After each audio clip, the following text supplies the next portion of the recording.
Media మిత్రులకు నమస్కారం. మొన్న వినిపిస్తలే ఆడియో ఓకేనా? మొన్న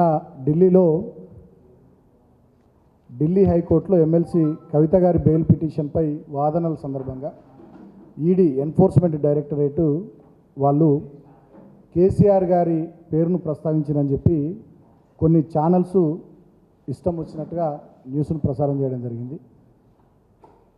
వాళ్ళందరూ కూడా వాస్తవాలు నిర్ధారణ చేసుకోకుండా కేసీఆర్ గారి ఇమేజ్ను దెబ్బతీయాలని చెప్పి, కేసీఆర్ గారిపై బురద జల్లాలని చెప్పి వాళ్ళు కేసీఆర్ గారి బ్రాండును దెబ్బతీయాలని చెప్పి వార్తలు ప్రసారం చేసినట్టుగా తెలుస్తూ ఉంది.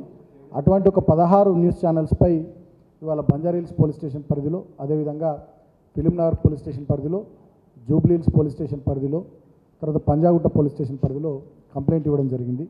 నిరాధారమైనటువంటి వార్తల్ని ప్రసారం చేసి మా పార్టీ అధినాయకులు కేసీఆర్ గారి ఇమేజ్ను దెబ్బతీయాలనేటటువంటి కుట్ర చేసినందుకు వారి మీద చర్యలు తీసుకోవాలి. ఇటువంటి తప్పుడు వార్తలు భవిష్యత్తులో ఎలాంటి ఆధారాలు లేకుండా, ఎలాంటి వాస్తవాలు లేకుండా అబద్ధాలను, దుష్ప్రచారాలను చేసేటటువంటి ఛానల్స్ను కట్టడి చేయాలనేటటువంటి విషయాన్ని వాళ్ళ కంప్లైంట్ రూపంలో పోలీస్ దృష్టికి తీసుకొని పోవడం జరిగింది. తగిన చర్యలు తీసుకోవాలని చెప్పి కూడా కోరడం జరిగింది. ఆ న్యూస్ ఛానల్స్ ఒక 16 news channels: ABN Andhrajyothi news channel, ETV news channel, V6 news channel, NTV news channel, I news channel, Amma news channel, BRK news channel, dial news channel, journalist Sai channel, mic TV news channel, nationalist hub channel, prime news channel, RTV news channel, Raj news channel, red TV news channel, wild wolf Telugu news channel, ఇట్లా 16 news ఛానల్స్కి సంబంధించి complaint ఇవ్వడం జరిగింది. So నేను ఆయా news channels యాజమాన్యాలకు, రిపోర్టర్లకు విజ్ఞప్తి కోరుతా ఉన్నా. కేసీఆర్ గారు 14 ఏళ్ల పాటు పోరాటం చేసి తెలంగాణ తెచ్చిన నాయకుడు. 10 సంవత్సరాలు 2 టర్ములు తెలంగాణ ప్రజల ఆశీర్వాదంతో అద్భుతంగా తెలంగాణ ప్రజల సంక్షేమం, అభివృద్ధి కోసం కష్టపడి నిరంతరం తపన కొద్ది పనిచేసినటువంటి నాయకుడు.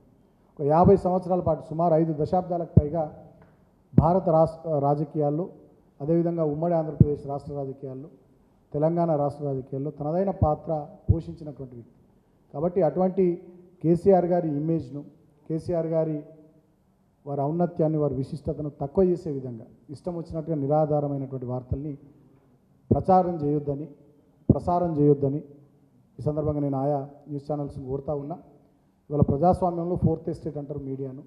మరి ప్రతిపక్షంగా ఉన్న బీఆర్ఎస్ పార్టీకి ప్రజల కోసం, ఈ ప్రాంత అభివృద్ధి కోసం అధికార పక్షంపై వాళ్ళు ఎన్నికల సందర్భంగా ప్రజలకు ఇచ్చినటువంటి మాటల్ని నిలబెట్టుకోవాలనేటటువంటి అంశంపై మేము చేస్తున్నటువంటి పోరాటానికి, కార్యక్రమాలకు మద్దతుగా నిలబడి ప్రజల గొంతుకగా ఉండి ప్రజాస్వామ్యాన్ని ఈ రాష్ట్రంలో పరిరక్షించాల్సినటువంటి బాధ్యత ఈ మీడియా తీసుకోవాలి.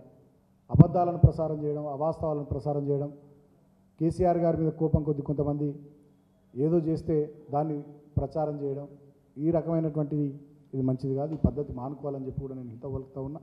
డెఫినెట్గా బీఆర్ఎస్ పార్టీ నిర్ణయం తీసుకున్నది. రాబోయే రోజుల్లో కూడా మేము రాజ్యాంగానికి లోబడి చట్టబద్ధంగా లీగల్ ఫైట్ ఖచ్చితంగా, అవి న్యూస్ ఛానల్స్ అయినా, అవి పేపర్లైనా, సోషల్ మీడియాకి సంబంధించినటువంటి అంశాలైనా డెఫినెట్గా కేసీఆర్ గారి ఇమేజ్ కానీ, బీఆర్ఎస్ పార్టీ నాయకుల ఇమేజ్ దెబ్బతీసే విధంగా ఎవరు కూడా తప్పుడు వార్తలు, తప్పుడు స్టోరీలు ఏవి కూడా ప్రసారం చేసినా, తప్పుడు కథనాలు ఏవి కూడా ఇచ్చినా ఖచ్చితంగా మేము ఫైట్ చేయాలని చెప్పి నిర్ణయించుకున్నాం. ఈ విషయంలో ఎవరిని విస్మరించము, వదిలిపెట్టబోము. ఖచ్చితంగా చట్టపరంగా మాకున్నటువంటి రాజ్యాంగపరమైనటువంటి హక్కుల్ని న్యాయపరంగా మేము వినియోగించుకుంటాం. సో నేను మళ్ళొక్కసారి కూడా కోరుతా ఉన్నా. సో ఇటువంటి మానుకోవాలని చెప్పి సదరు మీడియా సంస్థల్ని కోరుతా ఉన్నా. మేము పోలీస్ శాఖ వారిని కూడా ఇందాక కోరినాం. మేము అక్కడ బంజారాహిల్స్ పోలీస్ స్టేషన్లో కంప్లైంట్ ఇచ్చినప్పుడు ఖచ్చితంగా ఇటువంటి కంట్రోల్ చేయాలి. మేము ఇచ్చినటువంటి పిటిషన్ను స్వీకరించి వివిధ సెక్షన్లలో మేము మెన్షన్ చేసినాం. ఏ రకంగా వాళ్ళు తప్పుడు వార్తలు ప్రసారం చేసిర్రు, ఏ రకంగా ఉద్దేశపూర్వకంగా కేసీఆర్ గారి ఇమేజ్ను దెబ్బతీయాలని చెప్పి కుట్రపూరితంగా ఏ రకంగా చేసిర్రో సెక్షన్స్ కూడా మేము మెన్షన్ చేసి మరి ఇచ్చినాం. సో వాటి ప్రకారం చర్యలు తీసుకోవాలని చెప్పి కూడా మేము కోరడం జరిగింది. సో భవిష్యత్తులో ఇటువంటి జరగకుండా పోలీస్ యంత్రాంగం కూడా తమ వంతు పాత్ర పోషించాలని చెప్పి కోరడం జరిగింది.